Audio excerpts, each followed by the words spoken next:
انبیاء کرام علیہ السلام کی سیرتوں سے بہت سے اسباق اور نصیحتیں ملتی ہیں، اور جناب ابراہیم علیہ السلام کی سیرت کے کچھ پہلوؤں کا موسم حج اور بیت اللہ شریف کے ساتھ بڑا گہرا تعلق ہے۔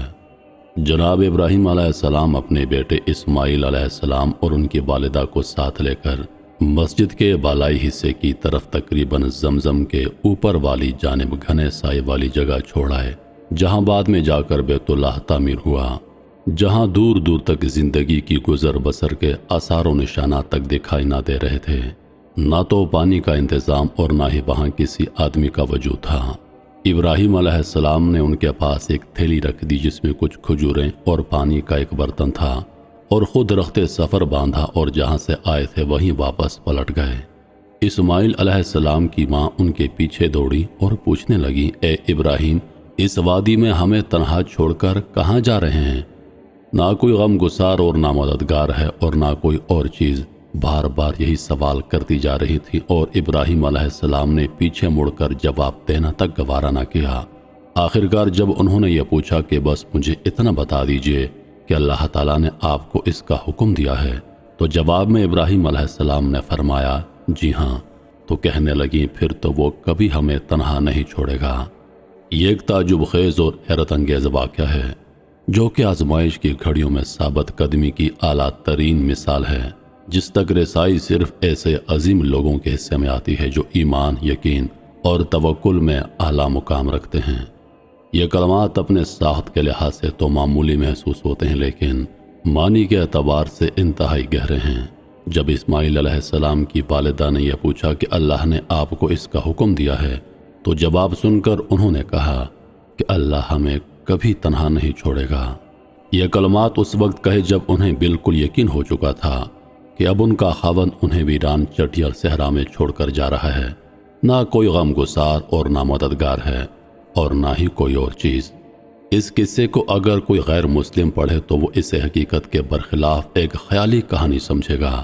عقلیں اس کا ادراک کرنے سے عاجز اور بے بس ہیں، لیکن ایمان سے لبریز دل آسانی سے اس کا احاطہ کر سکتے ہیں۔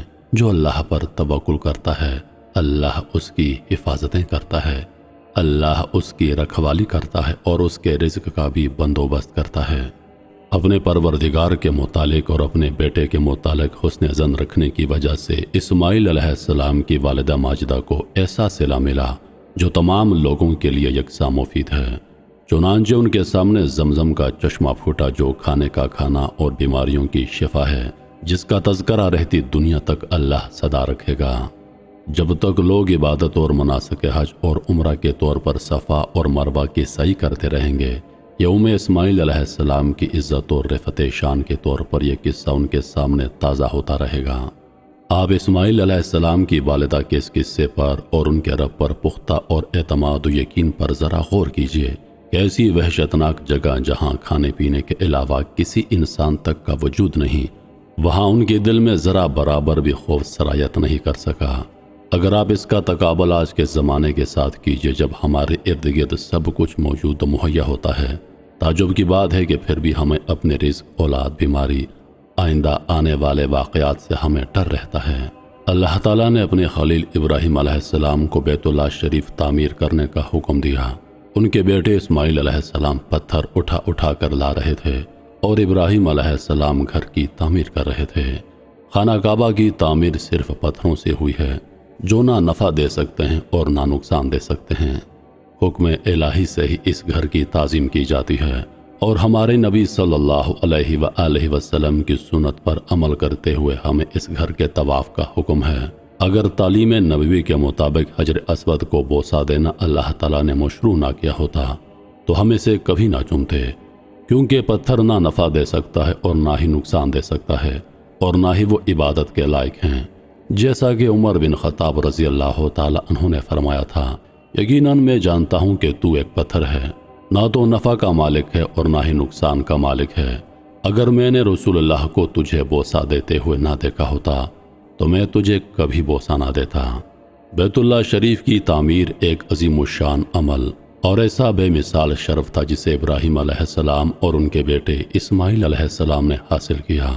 دونوں اس کی تعمیر کے دوران اور اسے مکمل کرنے کے بعد مسلسل یہ دعا کر رہے تھے، اے ہمارے رب ہم سے قبول فرما، بے شک تو ہی سب کچھ سننے والا، سب کچھ جاننے والا ہے۔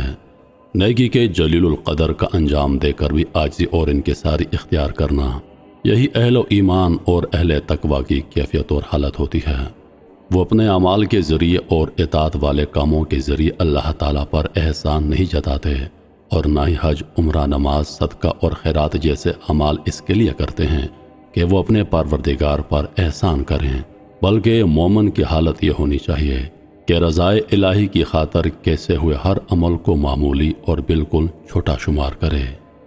مکہ مکرمہ اور بیت اللہ شریف کے لیے جناب ابراہیم علیہ السلام نے بہت سی دعائیں کیں، جن سے اس کی شان و رفعت میں اضافہ ہوا، مقام و مرتبہ بلند ہوا، اور اسے ایک عظیم کام کے لیے تیار کر دیا گیا، جیسا کہ ارشاد باری تعالیٰ ہے: اے ہمارے رب، میں نے اپنی بعض اولاد کو تیرے حرم کے پاس ایک وادی میں بسایا ہے جہاں کوئی کھیتی نہیں ہے۔ اے ہمارے رب، میں نے ایسا اس لیے کیا تاکہ وہ نماز قائم کریں، اس لیے تو لوگوں کے دلوں کو ان کی طرف پھیر دے، اور بطور روزی انہیں انواع و اقسام کے پھل عطا کر تاکہ وہ تیرا شکر ادا کریں۔ یہ ایسی دعا تھی جو آسمانوں، فضاؤں اور بادلوں کو چیرتی ہوئی قدرت والے بادشاہ کے پاس جا ٹھہری۔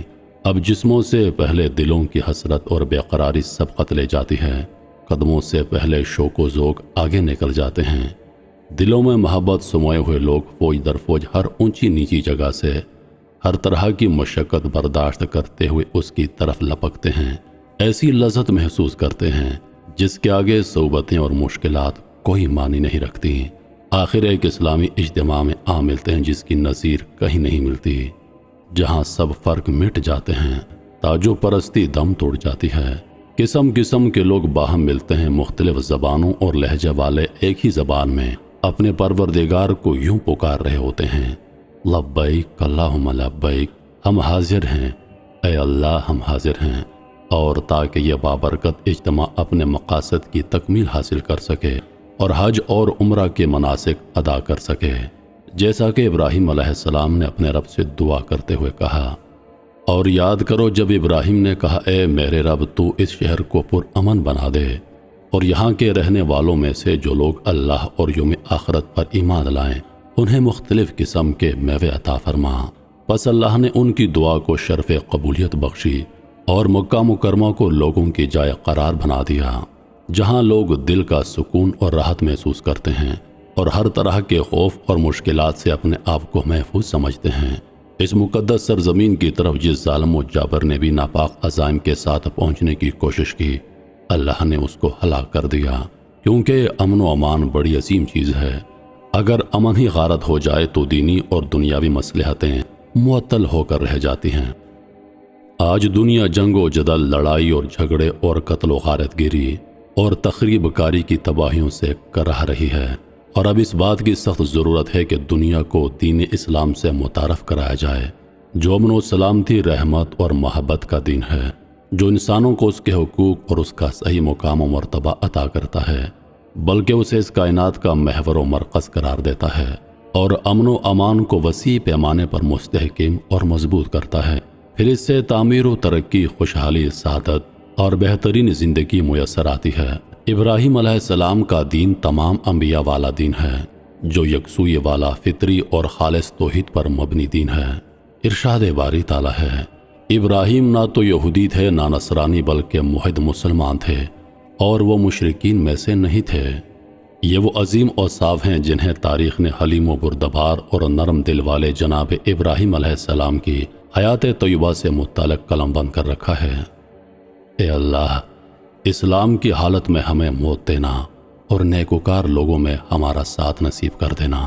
اے اللہ، ہم تجھ سے جنت کا سوال کرتے ہیں اور ایسے قول و فعل کی توفیق کا سوال کرتے ہیں جو ہمیں جنت سے قریب کر دے۔ اے اللہ، ہم جہنم کی آگ سے تیری پناہ چاہتے ہیں اور ہر ایسے قول و فعل سے جو ہمیں جہنم کے قریب کر دے۔ اے اللہ، ہم تجھ سے ہر بھلائی کا سوال کرتے ہیں، خواہ وہ جلد ملنے والی ہو یا دیر سے، اسے ہم جانتے ہیں یا نہیں جانتے، اور اس ہر برائی سے تیری پناہ مانگتے ہیں جو جلدی آنے والی ہے یا دیر سے، اسے ہم جانتے ہوں یا نہ جانتے ہوں۔ اے اللہ، ہم تجھ سے خیر و بھلائی کی ابتدا اور انتہا اس کی جامع چیزیں اور اس کے اول و آخر، ظاہر و باطن کا سوال کرتے ہیں اور جنت میں بلند درجات کا سوال کرتے ہیں۔ اے اللہ ہماری توبہ کو قبول فرما۔ اے اللہ تو بخشنے والا ہے، معافی کو پسند کرتا ہے، لہٰذا ہمیں معاف فرما دے۔